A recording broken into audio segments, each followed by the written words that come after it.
Hey guys, in this video, I'm going to show you how to fix Spectrum Roku app, error code RGE-1001. So first of all, you need to make sure you're running the latest version of the app.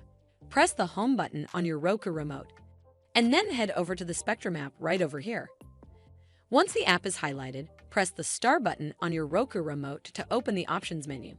Now it's loading the channel information, and then eventually it will pop up with a menu that gives you some options.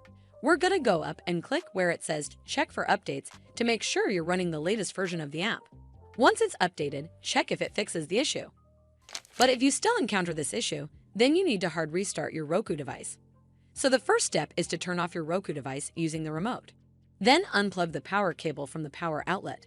Wait for 3 to 5 minutes, and then plug the power cable back in and turn it back on. This should fix the issue, but if it doesn't, then you need to completely reinstall the Spectrum app. From the home screen, head over to the Spectrum app right over here. Once the app is highlighted, press the star button on your Roku remote, and then click on Remove Channel from the pop-up menu. It's going to ask for confirmation, so click on Remove to uninstall the app from your device. Once uninstalled, press the home button on your Roku remote.